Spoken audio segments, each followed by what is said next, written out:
All right. So, like, who hasn't daydreamed about, becoming a coder, landing that awesome tech job? Maybe working from home, even in your pajamas, right? Yeah.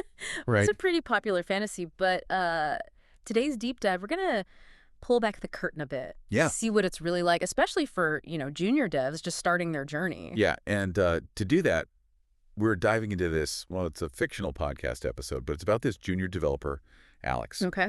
Now, before you think we've completely lost it, gone off into, la la land. Right. This episode, it's actually it's carefully crafted to reflect what a lot of junior devs actually go through. Yeah. So think of it like a narrative mirror. It's reflecting these common struggles. And by looking at it this way, it kind of lets us dissect what's going on a bit more, analytically. Exactly. Yeah. So our friend Alex in the episode, he's fresh out of coding boot camp, lands his first gig, that initial honeymoon phase. Oh, for sure, for sure. We've all been there with a new job, right? That excitement. Yeah. But the episode really doesn't shy away from how quickly that can fade. And for junior devs in particular, it seems like it can be pretty brutal. What is it about that plunge that's so much rougher for them compared to other fields? That is the question, right? Yeah. And the episode, I mean, it's not just about the long hours and the low pay at the beginning, although those are definitely there. Oh yeah, they don't sugarcoat that. Yeah, no, but it's the sheer workload that they're putting on someone who's they're supposed to be learning the ropes, right? Right. But imagine being bombarded with complex code reviews, critical bug reports, and all while there's a huge product launch looming. Oh my gosh. And this is treated as normal. Yeah. Not just this is a rough week, Right, right. It's like they expect you to swim by throwing you into the ocean during a hurricane. And even if you are a strong swimmer, the lack of support that Alex is dealing with would make anyone panic in that situation. The senior devs are either, drowning in their own work, or they just don't have the bandwidth to actually help him, which just adds to that feeling of being completely thrown in the deep end. And then on top of that, you've got the pressure cooker of, these unrealistic deadlines and then constant miscommunication. Yeah. It's no wonder he feels like he's drowning. I can't even imagine trying to learn and grow in that environment. It's setting people up to fail. Exactly. And that's where I think this fictional portrayal, it reveals something very real. It's not just about your tech skills anymore. This is about basic human support. Yeah. There's this moment where Alex is just too drained mentally to even enjoy his hobbies or hang out with friends, and that's huge. That's a big deal, right? Yeah. Have you ever felt that level of pressure, that bleed over from work into your personal life? Absolutely. And I think it's something a lot of people can relate to. Even if they aren't in the tech industry, it's your job becomes this unwelcome house guest that just never leaves. Right. And for Alex, it's starting to affect literally every other area of his life. And it's not just the feeling of being constantly on, right? The episode really digs into the mental toll it takes on him. Yeah, totally. It goes beyond just, saying, oh, it's stressful. It really shows how that constant pressure, that inability to disconnect, starts to actually eat away at Alex's self-worth. Yeah. Burnout, it's not just a buzzword in this case, It's the episode's warning siren almost. Yeah. And it's reflecting a very real danger for junior devs who get caught in this cycle. Yeah. What really struck me was the episode portrays this as almost a rite of passage. Most junior developers just have to endure this trial by fire. Right. Is that really the norm? That's the unsettling question this raises, right? The source makes you wonder if the tech industry itself is actually part of the problem. There's so much emphasis on, that rockstar developer myth, right? Oh, yeah? The ones who code flawlessly, right? Warp speed, thrive under pressure. Right. But what kind of message does that send to everyone else? Totally. Especially those just starting out, right? Yeah. It sets up this expectation that's just not sustainable for most people. And it's not even just about the expectations. It's the lack of support to actually meet those ridiculous standards. Right, exactly. It's like handing someone, I don't know, a paintbrush and a bucket of water and saying, all right, paint me the Sistine Chapel and make it snappy. Right, exactly. They need proper tools and guidance, not just pressure and impossible deadlines. Yeah, and it's got to go beyond just having, mentors available or like senior devs who can answer a quick question here or there.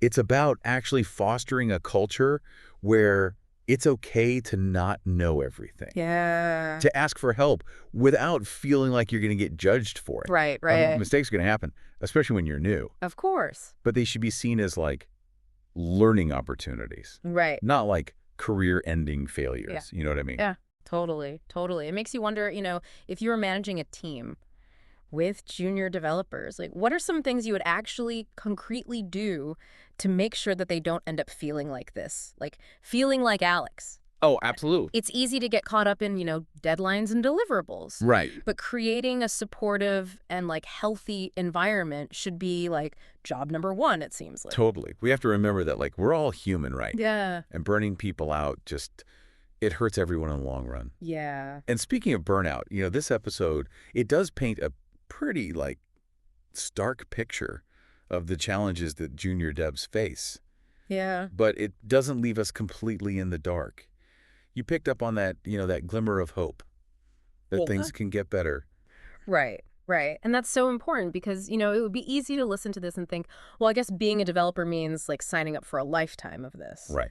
But the episode reminds us that this isn't everyone's experience. And even if you are in the thick of it now, like you're not stuck there forever. Exactly. And it emphasizes like taking action. Yeah. Which is a much better feeling than just being like resigned to a terrible situation. Exactly. Yeah. Like it emphasizes that awareness is the first step. Right. Right. Right. Recognizing that, you're not alone and that what you're going through, it's not right and it's not sustainable. Yeah. And then, then comes action. Right. Okay. Setting boundaries, protecting your time and energy, prioritizing like your own mental well-being. Yeah. And crucially, I think, like finding your people.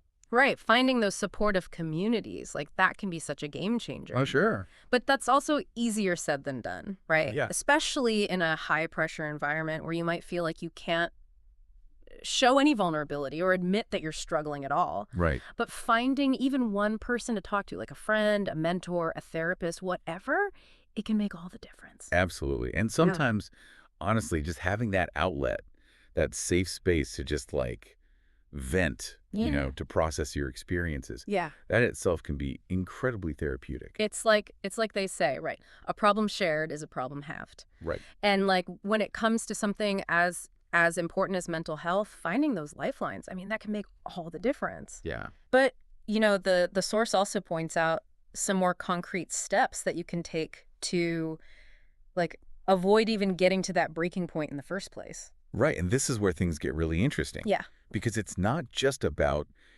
individual coping mechanisms. Right. It's about shifting that whole work culture. Yeah. The episode talks about setting boundaries. Okay. Which, that might seem almost impossible, especially in a super high pressure environment. Right. But it's about recognizing like your limits. Right. And communicating them clearly. Which is like a skill in itself. Exactly. Right. Like you have to, it's like learning a whole other, I don't know, programming language or something, like the language of self-advocacy. Yeah, for sure. It makes me think about those online communities you were mentioning. It's not even just about like finding support there. It's about sharing strategies, right? For how to deal with these situations. Totally. It's almost like, like a collective coding knowledge base, but for like mental health and stuff. Oh, I love that analogy. Right. Yeah, because it highlights something so crucial, which is you're not alone in this. Right. And this fictional podcast episode, even though it focuses on this one person's, really intense struggles, it's kind of like a call to action, I think, for the whole industry. Like, are we as a tech community, are we actually doing enough to support the people who are, just coming into the field? Right. Or are we relying on this